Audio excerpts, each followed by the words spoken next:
konsep kekhusyuan yang sangat tinggi, totalitas kekhusyuan jasad yang membuat hidup hanya jiwa. Jiwalah yang beraktivitas ketika kita bertafakur, jiwalah yang berzikir, jiwalah yang berjalan, jiwalah yang beribadah dan berucap serta berkata-kata, jiwalah yang berdialog dan berbincang. Nah, itu disebut dengan mati tadi. Perjalanannya semacam itu. Kalau dia pertama masuk, kemudian naik di atas ubun-ubun kita, itu jiwa disebut dengan Ahmad namanya, yang halus itu. Kalau dia mentok di ubun-ubun, dia turun lagi ke jantung, tempatnya di ladang hati, kolbi gaib, yang bahasa Arabnya disebut dengan qalbun, bukan kolbi daging, bukan hati yang daging itu tidak. Hati goib, ladang, tempat singgasananya Allah Subhanahu wa Ta'ala. Jiwa turun ke situ. Kemudian dia harus naik lagi ke atas. Kalau sampai di ubun-ubun, insya Allah mati hisi namanya. Marifat seseorang, insya Allah. Kalau sudah masuk di wilayah Allah, sudah masuk di areanya Allah, sudah masuk di makom di mana ada zat Allah, ada sifat Allah, ada nur Allah, ada karam Allah, ada akal Allah. Maka di situ wilayah sangat rahasia, wilayah tertinggi di area ini. Itulah area batas leher menuju ke kepala. Jadi di tubuh kasar ini perbatasannya di situ, ya. Di bagian perut ke bawah, kemudian di bagian ulu hati jantung ini, kemudian naik sampai di leher, terjadi dialog di situ. Apakah lanjut ke atas atau pulang ke bawah? Nah, besok kita mau mati begitu juga. Jadi kalau hawa itu lebih, maka kita pulang. Buktinya setelah pulang ada rasa takut karena takut mati.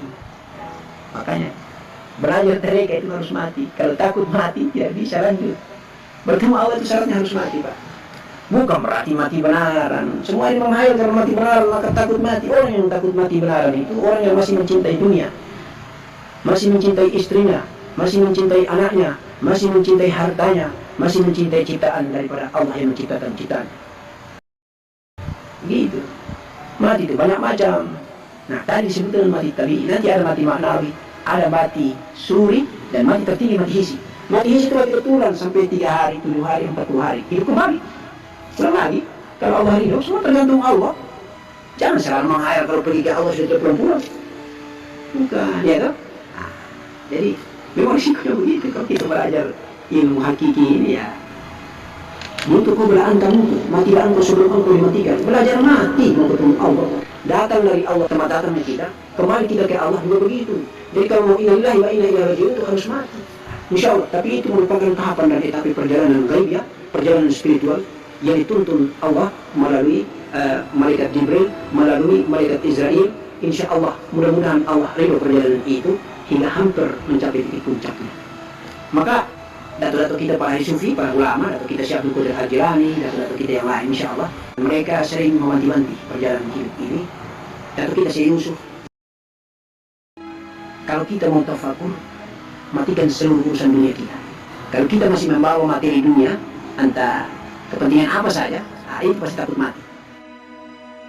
Yang penting ada inisiatif dan rasa ingin mencintai Allah untuk bertemu kepada, dan semuanya itu kehendak Allah. Kita mursyid ini hanya sebagai penuntun memfasilitasi saja, untuk istilahnya menyambung rasa, menghidupkan rasa. Mursyid ini baiat itu maksudnya menghidupkan rasa.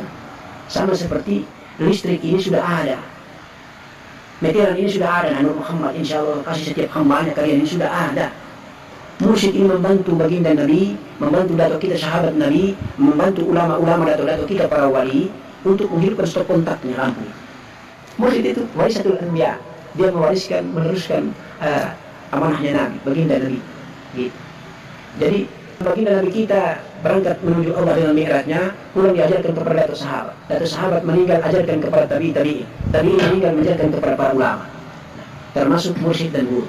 Insya Allah dia menyambung rasa, sehingga menghidupkan rasa. Kemudian dalam bahasa yang lebih sederhana sebagaimana contoh lampu listrik itu, meteran itu ibaratnya, kemudian mursyid membantu menghidupkan stop kontak. Kamu nikmati sendiri sudah lampu yang menyala itu. Tidak bisa kita beli buku di pinggir jalan baru kita belajar bagaimana cara menghidupkan listrik stop kontak.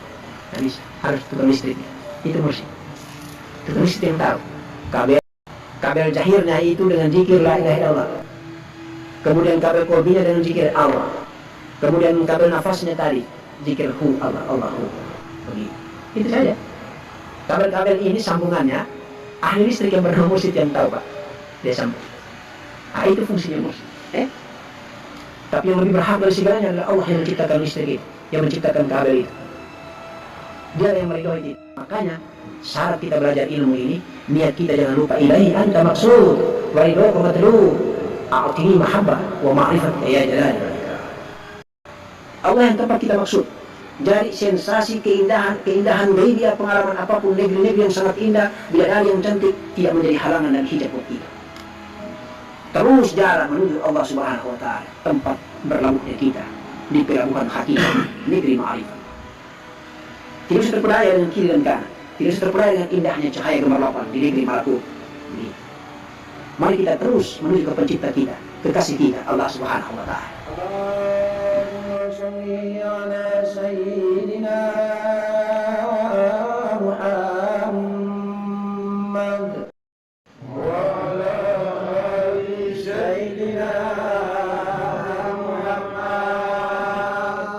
Insya Allah.